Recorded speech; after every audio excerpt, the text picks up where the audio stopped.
Magandang good day mga kapatid natin, and samahan niyo ako sa ating video for today. Nandito kami ngayon sa San Fernando. I am with the PAHAK Skeptrons officers and numating kami ngayon sa San Fernando. Ganun kalakas ang ating support system. Ganito kasi yung nangyari. So if you can remember mga kapatid, yung nangyari sa Talisay, ang lakas talaga ng baha dulot ng bagyong Tino. And isa sa maraming pamilya na affected, yung leader ko, vice GS ko, business partner ko sa Prime Pro, nalunod talaga yung bahay niya. So syempre, instead na mag-focus tayo sa problema, gawin natin ang solusyon. Yan po si Junior Onlagada. So si Junior po ay isa sa vice GS ko sa aming fraternity na Upsilon Sigma PAHAK Skeptron under Lapu-Lapu City Local Council. Yan lang po yung natira sa bahay nila. And then if you can see, ginawa namin ito ng solusyon. So ngayon, since may bakanting lote doon sa kapatid ng asawa ni Brad Jr. doon sa San Fernando, so yun, ginawa namin ng paraan. Siyempre, video tayo. We find ways, di ba? So dumating talaga kami from Lapu-Lapu to San Fernando. PAHAK Skeptron at your service, powered by Prime Pro. So yan, dumating na po kami. That time is 6 in the morning po. So, umaga kami nagsimula para marami talaga tayong magagawa. So, shoutout po pala kay Sir Hercule Canuday and Ma'am Jinky Canuday. Yan po yung lugar nila, and sa sobrang bait nila, power couple, ay binigyan nila ng area yung kapatid niya na si Ma'am Jenilyn Onlagada. So, yan, nagsimula na po kami, rampa! So, since malayo po yung materyales, nagserbisyo po tayo. Yan naman ang kagandahan sa ating grupo kapatid is we serve. Ang tawag sa amin yan dito sa Lapu-Lapu, bayanihan po. Yan po yung project namin. Actually, sa fraternity namin, sa Alpha Kaparo, PAHAK Skeptron, powered by Prime Pro, one of the benefits po is meron tayong bayanihan. Bayanihan meaning, walang bayad yan, talagang i-offer namin yung support namin para makatulong sa project kung ano yung maplanuhan natin. So this time around po, ito yung naplanuhan namin. Shoutout po pala sa mga taga-Talisay natin. Yan, Sherwin. Yan, Sherwin and Arnel. Yan, isa din yan sa mga hardworking talaga na tao ni Brad Jr. na talagang naipundar ang bahay na to, di ba? And yan, since nagsimula na kaming magbayanihan, ay lahat po ay nagtutulungan. Di ba? So ako, hindi ako carpenter, pero ang isa lang yung nalalaman ko, together, everyone achieves more. So, tulungan po. So, since lunch break na yan, kumain po kami. Shoutout po again kay Sir Hercule Canuday and Ma'am Jinky Canuday. Salamat po sa foods.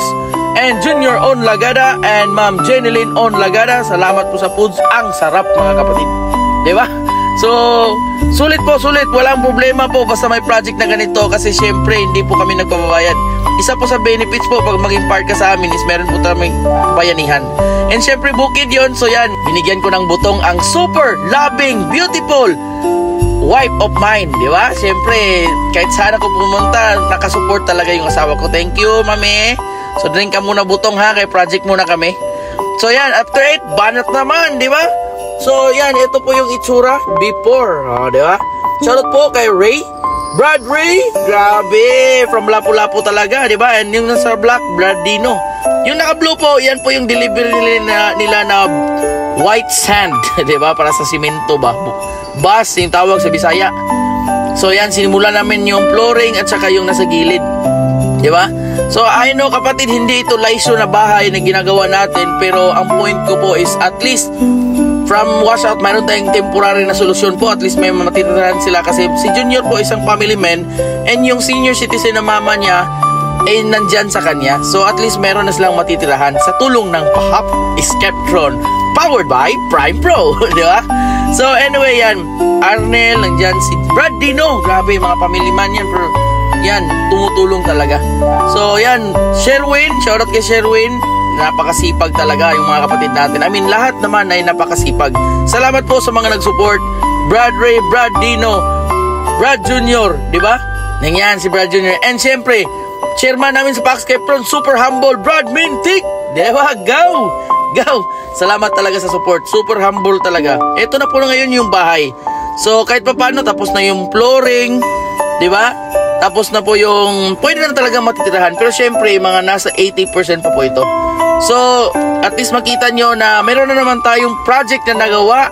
And dahil sa tulong yan ng ating Pahak Skeptron, di ba? Powered by Prime Pro. Siyempre, kasi yung income natin, doon natin kukunin sa Prime Pro, di ba? So, ito po si Junior Orlagada. Ito yung talagang fruits of his labor. So, hindi mo talaga ma-imagine yung feeling niya na nawala ng bahay.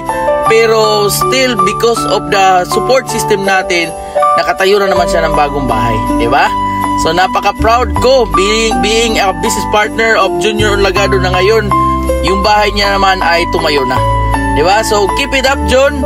God bless talaga and to God be the glory. So ngayon pauwi na po kami kasi may meeting pa eh. So ito po yung view ng bahay ngayon ni Junior. Nasa top talaga, nasa top sila ng San Fernando. So kitang-kita mo talaga left and right, kapatid. Di ba? Sobrang lalim sa right, sobrang lalim din sa left. Di ba? Pero para sa atin, pag gusto, maraming paraan. Pag ayaw, maraming dahilan. Di ba? So, that's it mga kapatid. Salamat po sa pagsubaybay. And again, gusto ko lang i-shoutout bago tayo matapos. Upsilon Sigma, yan po yung chapter ko na we belong sa Pahak Skeptron. Nagkakaisa. And syempre, we are under the Lapu-Lapu City Local Council Alpha Caparo. Okay? Powered by Prime Pro. Okay?